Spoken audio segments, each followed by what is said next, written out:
আজকে সকালবেলা আমাদের এলাকায় একটা অপ্রীতিকর ঘটনা ঘটেছে। যে ঘটনাটা সম্পূর্ণ একটা প্রি প্ল্যান ছিল। তারা দীর্ঘদিন ধরেই আজকে তারা 7 থেকে 8 বছর হয়েছে আমাদের এলাকায় এসছে। তারা দীর্ঘদিন ধরেই আমাদের ক্লাবের সঙ্গে যখনই চাঁদার ব্যাপার হয় তারা বিভিন্ন রকম ভাবে আমাদেরকে হ্যারাসমেন্ট করে। তো ঠিক সেইভাবে গত বছরেও আমাদের পুজোর চাঁদার জন্য আমরা গিয়েছিলাম, আমাদের ক্লাবের ছেলেরা ওরা চাঁদা দেয়নি।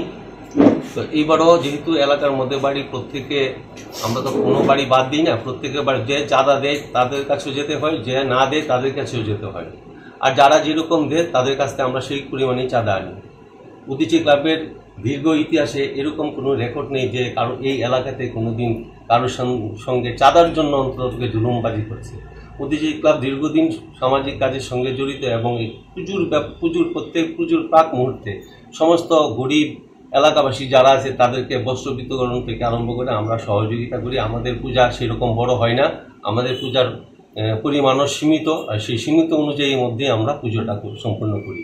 কিন্তু আজকে সকালবেলা যখন তাদের এখানে আমাদের ক্লাব ছেলেরা গেল, 2-4 জন গেল, তাদেরকে যখন আমরা গিয়ে বললাম যে দেখুন আপনারা, যে ছেলেরা বললো যে দেখুন আপনাদের তো গত বছর আপনারা চাঁদা দেন না, এইবার আমাদের একটা প্রাকৃতিক দুর্যোগ হয়েছে, সেই দুর্যোগের জন্য আমাদের কিছু পয়সাগুলির দরকার, আর আপনারা যদি পারেন কাইন্ডলি গত বছরের চাঁদাটা আমাদেরকে দিয়ে দেবেন। কিন্তু ওই ভদ্রমহিলা যিনি রিসিপ্টটা নিচ্ছিলেন, উনি ক্লাবের যে ছেলেদের আছে তাদের সঙ্গে প্রচণ্ডভাবে গালাগালিজ করছে যে কেন দেবো, কী দেবো, এসব আমাদের হবে না, আমরা যা আছি তাই দেবো, তোমরা প্রত্যেকবার ঝামেলা করো। তো সেই নিয়ে এই কথাবার্তা চলাকালীন এরকমই সময় ওনার ছেলে একটা ক্যামেরা নিয়ে ভিডিও করতে চলে এসছে, উনি ভিডিও করছিলেন। এরকম সময় আমাদের ক্লাবের কর্তৃপক্ষ একজন বলেছে যে আপনি কেন ভিডিওটা করছেন, সেই ভিডিওটা বন্ধ করুন। আমরা কথা বলছি, কথার মাধ্যমে তো ভিডিও চলে না, এলাকার মধ্যে কি এইগুলি চলে?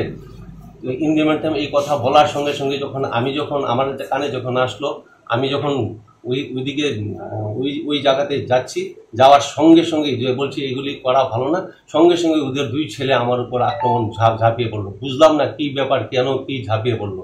ঝাঁপিয়ে পড়ে সঙ্গে সঙ্গে ঘুষি টুসি মেরে আমার নাক ফাটিয়ে দিয়েছে, প্রচণ্ড ব্লিডিং হয়েছে। সঙ্গে সঙ্গে এলাকার বাসী যারা আছে তারা প্রত্যেকে দৌড়ে এসছে, মা বোন যারা আসে প্রত্যেকে দৌড়ে এসে প্রত্যেকের বাড়িতে ঠান্ডা জল নিয়ে আমাকে ওইখানেই ট্রিটমেন্ট করে, সঙ্গে সঙ্গে পাশে একজন গাড়ি ছিল, গাড়ি করে আমাদেরকে আউটপোস্টে নিয়ে আমাকে দেখিয়ে তারপরে সঙ্গে সঙ্গে আমাকে বিএমএ রেফার নিয়ে গেল। বিএমএ গিয়ে তারপর আমরা ডাক্তার দেখালাম, এক্সরে করালাম।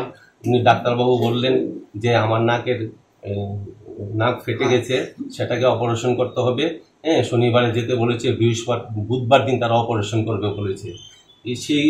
এই ট্রিটমেন্ট করার পর ক্লাবে আসলাম এবং আমাদের পুলিশ প্রশাসন এসছে সেই ব্যাপারে। তারা যথাসম্ভব যা যা করার প্রত্যেকটা করেছে। করার পরে আমরা প্রত্যেকে আমাদের বাড়িতে চলে গেলাম। কিছুক্ষণ পরে দেখলাম তারা তাদের সাজানো গল্প প্রেস মিডিয়ার সামনে বক্তব্য তুলে ধরে সম্পূর্ণভাবে আমাদের ক্লাবকে একটা বিধ্বস্ত করার চেষ্টা করেছে।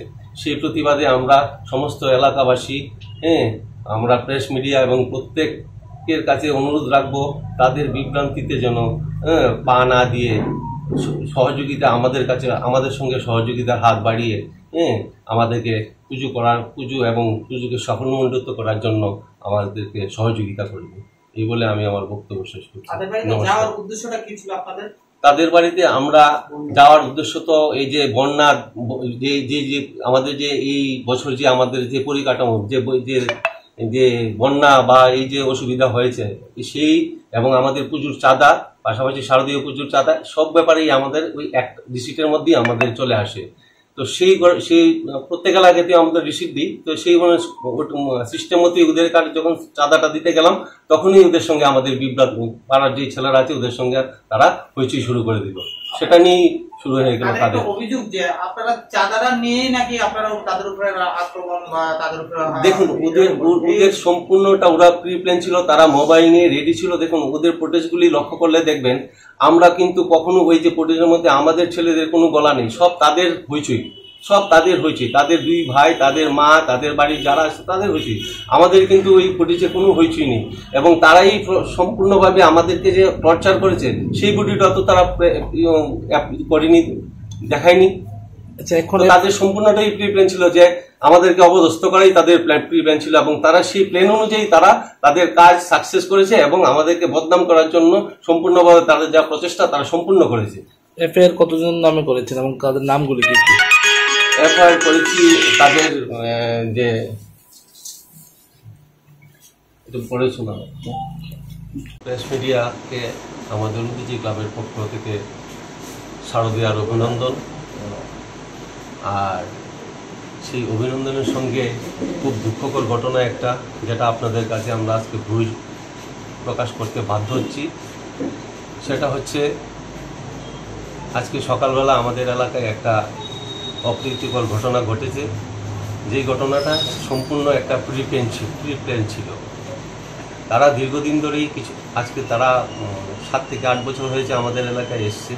তারা দীর্ঘদিন ধরেই আমাদের ক্লাবের সঙ্গে যখনই চাঁদার ব্যাপার হয় তারা বিভিন্ন রকম ভাবে আমাদেরকে হ্যারাসমেন্ট করে। তো ঠিক সেইভাবে গত বছরেও আমাদের পুজোর চাঁদার জন্য আমরা গিয়েছিলাম, আমাদের ক্লাবের ছেলেরা, ওরা চাঁদা দেয়নি। তো এইবারও যেহেতু এলাকার মধ্যে বাড়ি, প্রত্যেকে আমরা তো কোনো বাড়ি বাদ দিই না, প্রত্যেকের বাড়ি যে চাঁদা দেয় তাদের কাছেও যেতে হয়, যে না দেয় তাদের কাছেও যেতে হয়। আর যারা যেরকম দেয় তাদের কাছ থেকে আমরা সেই পরিমাণেই চাঁদা আনি। উদীচী ক্লাবের দীর্ঘ ইতিহাসে এরকম কোনো রেকর্ড নেই যে কারো এই এলাকাতে কোনোদিন কারোর সঙ্গে চাঁদার জন্য অন্তত জুলুমবাজি করছে। উদীচী ক্লাব দীর্ঘদিন সামাজিক কাজের সঙ্গে জড়িত এবং এই পুজোর প্রাক মুহূর্তে সমস্ত গরিব এলাকাবাসী যারা আছে তাদেরকে বস্ত্র বিতরণ থেকে আরম্ভ করে আমরা সহযোগিতা করি। আমাদের পূজা সেরকম বড় হয় না, আমাদের পূজার পরিমাণও সীমিত, আর সেই সীমিত অনুযায়ী মধ্যে আমরা পুজোটা সম্পূর্ণ করি। কিন্তু আজকে সকালবেলা যখন তাদের এখানে আমাদের ক্লাব ছেলেরা গেল, 2-4 জন গেল, তাদেরকে যখন আমরা গিয়ে বললাম যে দেখুন আপনারা, যে ছেলেরা বললো যে দেখুন আপনাদের তো গত বছর আপনারা চাঁদা দেন না, এইবার আমাদের একটা প্রাকৃতিক দুর্যোগ হয়েছে, সেই দুর্যোগের জন্য আমাদের কিছু পয়সাগুলির দরকার, আর আপনারা যদি পারেন কাইন্ডলি গত বছরের চাঁদাটা আমাদেরকে দিয়ে দেবেন। কিন্তু ওই ভদ্রমহিলা যিনি রিসিপ্টটা নিচ্ছিলেন, উনি ক্লাবের যে ছেলেদের আছে তাদের সঙ্গে প্রচণ্ডভাবে গালাগালিজ করছে যে কেন দেবো, কী দেবো, এসব আমাদের হবে না, আমরা যা আছি তাই দেবো, তোমরা প্রত্যেকবার ঝামেলা করো। তো সেই নিয়ে এই কথাবার্তা চলাকালীন এরকমই সময় ওনার ছেলে একটা ক্যামেরা নিয়ে ভিডিও করতে চলে এসছে, উনি ভিডিও করছিলেন। এরকম সময় আমাদের ক্লাবের কর্তৃপক্ষ একজন বলেছে যে আপনি কেন ভিডিওটা করছেন, সেই ভিডিওটা বন্ধ করুন।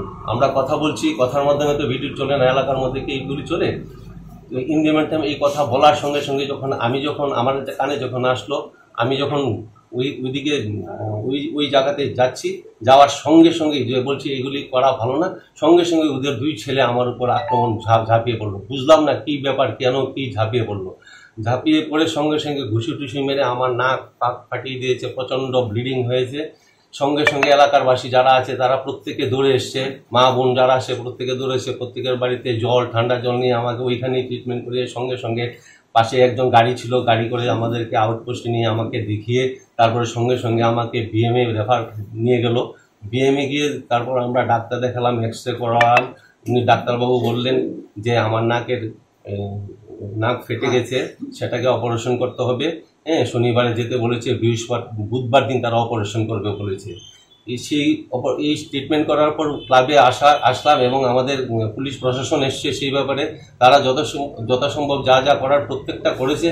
করার পরে আমরা প্রত্যেকে আমাদের বাড়িতে চলে গেলাম। কিছুক্ষণ পরে দেখলাম তারা তাদের সাজানো গল্প প্রেস মিডিয়ার সামনে বক্তব্য তুলে ধরে সম্পূর্ণভাবে আমাদের ক্লাবকে একটা বিধ্বস্ত করার চেষ্টা করেছে। সেই প্রতিবাদে আমরা সমস্ত এলাকাবাসী আমরা প্রেস মিডিয়া এবং প্রত্যেকের কাছে অনুরোধ রাখবো তাদের বিভ্রান্তিতে যেন পা না দিয়ে সহযোগিতা আমাদের সঙ্গে সহযোগিতার হাত বাড়িয়ে আমাদেরকে পুজো এবং পুজোকে সফলমণ্ডিত করার জন্য আমাদেরকে সহযোগিতা করবে। এই বলে আমি আমার বক্তব্য শেষ করছি। তাদের বাড়িতে আমরা যাওয়ার উদ্দেশ্য তো এই যে বন্যা, যে আমাদের যে এই বছর যে আমাদের যে পরিকাঠামো যে বন্যা বা এই যে অসুবিধা হয়েছে সেই, এবং আমাদের পুজোর চাঁদা, পাশাপাশি শারদীয় পুজোর চাঁদা, সব ব্যাপারেই আমাদের ওই এক ডিস্ট্রিক্টের মধ্যেই আমাদের চলে আসে। তো সেই প্রত্যেক এলাকাতে আমাদের রিসিভ দিই। তো সেই সিস্টেম মতো ওদের কাছে যখন চাঁদাটা দিতে গেলাম তখনই ওদের সঙ্গে আমাদের বিভ্রাট, পাড়ার যে ছেলেরা আছে ওদের সঙ্গে তারা হইচই শুরু করে দিল। সেটা নিয়েই শুরু হয়ে গেল তাদের অভিযোগ যে আপনারা চাঁদাটা নিয়ে নাকি আপনারা তাদের উপরে আক্রমণ বা তাদের উপরে। দেখুন ওদের সম্পূর্ণটা ওরা প্রি প্ল্যান ছিল, তারা মোবাইল নিয়ে রেডি ছিল। দেখুন ওদের ফুটেজগুলি লক্ষ্য করলে দেখবেন আমরা কিন্তু কখনো ওই যে ফুটেজের মধ্যে আমাদের ছেলেদের কোনো গলা নেই, সব তাদের হইচই, সব তাদের হইচই, তাদের দুই ভাই, তাদের মা, তাদের বাড়ির যারা আছে তাদের হইচই। আমাদের কিন্তু ওই ফুটেজে কোনো হইচই নেই এবং তারাই সম্পূর্ণভাবে আমাদেরকে যে টর্চার করেছে সেই ভিডিওটা তো তারা করেনি, দেখায়নি। আচ্ছা, এখন তাদের সম্পূর্ণটাই প্রি প্ল্যান ছিল যে আমাদেরকে অপদস্থ করাই তাদের প্রি প্ল্যান ছিল এবং তারা সেই প্ল্যান অনুযায়ী তারা তাদের কাজ সাকসেস করেছে এবং আমাদেরকে বদনাম করার জন্য সম্পূর্ণভাবে তাদের যা প্রচেষ্টা তারা সম্পূর্ণ করেছে। এফআইআর কতজন নামে করেছেন এবং তাদের নামগুলি কি কি? এফআইআর করেছি তাদের যে একটু পড়ে শোনাবো। প্রথমে হচ্ছে প্রীতম দেবরায়, তারপরে ওর মা শ্রীমতী মনিকা দেবরায় এবং তার ছোট ভাই, যেটা আমরা বাড়ির নামে জানি, গুড্ডু, ভালো নাম জানি না, সেজন্য আমরা ওর ছোট ভাই লিখে দিয়েছি। কি করে তারা আপনাদের? তারা তো জানি একজন জানি ডাক্তার, বড় দাঁতের ডাক্তার, ডেন্টিস্ট, হ্যাঁ, আর মা বোধহয় গৃহিণী, আর ছোট ভাই কোনো চাকরি বাকরি করে না। প্রীতম দেবরায়, মনিকা দেবরায়, আর কেমন নামে? আর হচ্ছে ওর নামটা জানি না, ছোট ভাই। হ্যাঁ, ওরা আমাদের এই পাড়ার মধ্যে কারোর সাথে মেলামেশা নেই, মানে তারা কি নিজস্ব বাড়ি? নিজস্ব বাড়ি, 5-6 বছর আগে বাড়ি করেছে। এরকম করার পেছনে কি কারণ থাকতে পারে? এই যে আমাদের তো বন্যা দুর্গত, আপনার দুর্গাপূজা উপলক্ষে ভাবছিলাম যে বন্যার্থদের সাহায্যার্থে আমরা কিছু টাকা দেব এবং সেই নিয়েই ঝামেলা। হ্যাঁ, উদ্দেশ্য কি? উদ্দেশ্য ক্লাবকে হেনস্থা করা, পাড়ার মধ্যে থেকে ক্লাবকে হেনস্থা করা। গতবারও আমাদের চাঁদা আনিও নি ওদের বাড়ি থেকে, গতবারও সেম আমরা চাঁদা আনিনি। তাদের সঙ্গে কি সবার এরকম মনোমালিন্য তো পাড়ার মানুষ বলতে পারবে, ওদের আশেপাশে উনি আছেন, ওদের পাশের বাড়ি